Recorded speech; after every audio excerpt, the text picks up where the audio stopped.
अस्सलाम वालेकुम। अच्छा, छोटी सी बात करेंगे रिगार्डिंग हेयर फॉल। सर के बाल तो हर एक के ही गिरते हैं, लेकिन ख़वातीन का प्रॉब्लम ये है कि प्रेगनेंसी में ज़्यादा गिरना शुरू हो जाते हैं। प्रेगनेंसी में भी और आफ्टर द प्रेगनेंसी भी, यानी कि हमल से फ़ारिग होने के बाद भी बहुत ज़्यादा लोगों को इसका प्रॉब्लम देखा गया है हेयर फॉल होने का।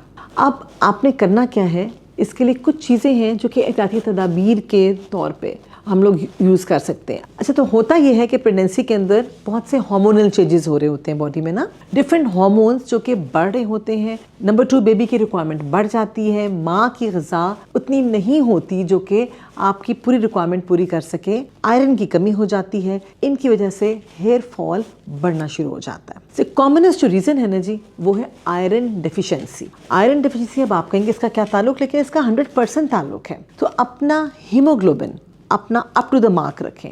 WHO, that is the world health organisation के मुताबिक हर प्रेग्नेंट पेशेंट का हीमोग्लोबिन 11 से ऊपर होना चाहिए। आपने अपने हीमोग्लोबिन के ऊपर सख्त कड़ी नज़र रखनी है।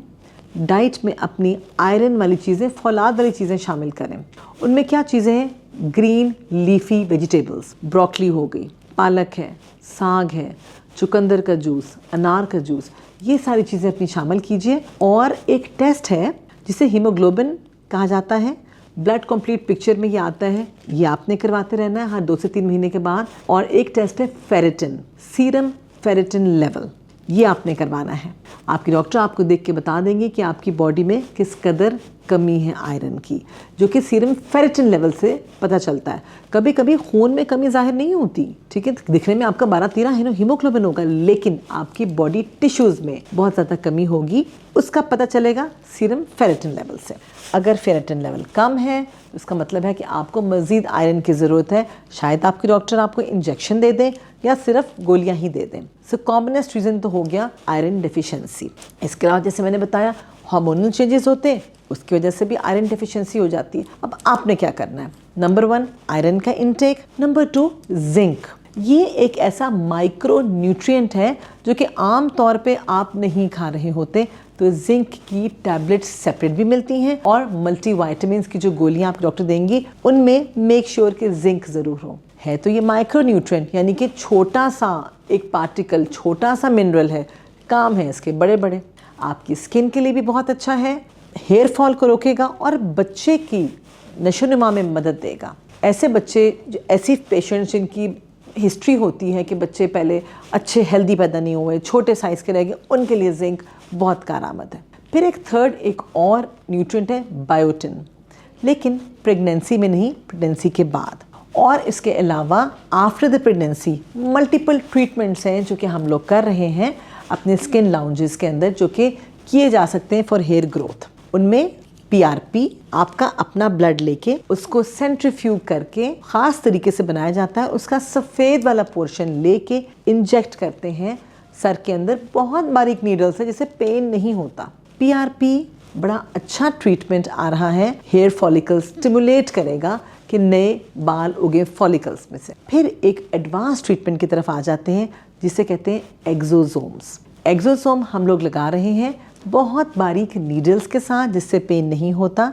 ये बने बनाए ज़रात आते हैं और करते क्या हैं, सिरिंजेस के अंदर लिक्विड होता है, और करते क्या हैं, ये आपको स्टिमुलेट करेंगे। इन्फ्लेमेशन को भी रोकते हैं, जहाँ वर्म सोजिश हुआ हुआ होता है, इन्फेक्शंस उससे भी प्रिवेंट करेंगे। और आपके नए बालों को उगने के लिए जो फॉलिकल होता है, जहाँ से बाल निकलता है, उसको भी स्टिमुलेट करते हैं। It is an expensive treatment, लेकिन इसका रिज़ल्ट बहुत अच्छा है। So during the pregnancy iron की कमी नहीं होने देनी, जिंक का इस्तेमाल कीजिए। आफ्टर द प्रेगनेंसी बायोटिन आप लीजिए। डेफिनेटली हेयर स्प्रेज हैं जो कि इस्तेमाल किए जा सकते हैं आफ्टर द प्रेगनेंसी, वो भी कीजिए।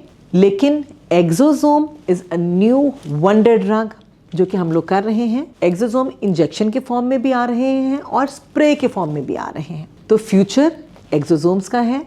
जिनका बहुत ज़्यादा हेयर फॉल हो चुका है प्रेगनेंसी के अंदर, वो प्रेगनेंसी के बाद अपने हार्मोनल टेस्ट करवाएं और ट्रीटमेंट लीजिए, जिसके अंदर जैसे मैंने बताया जिंक आफ्टर द प्रेगनेंसी भी, बायोटिन भी, PRP एंड एक्सोसोम।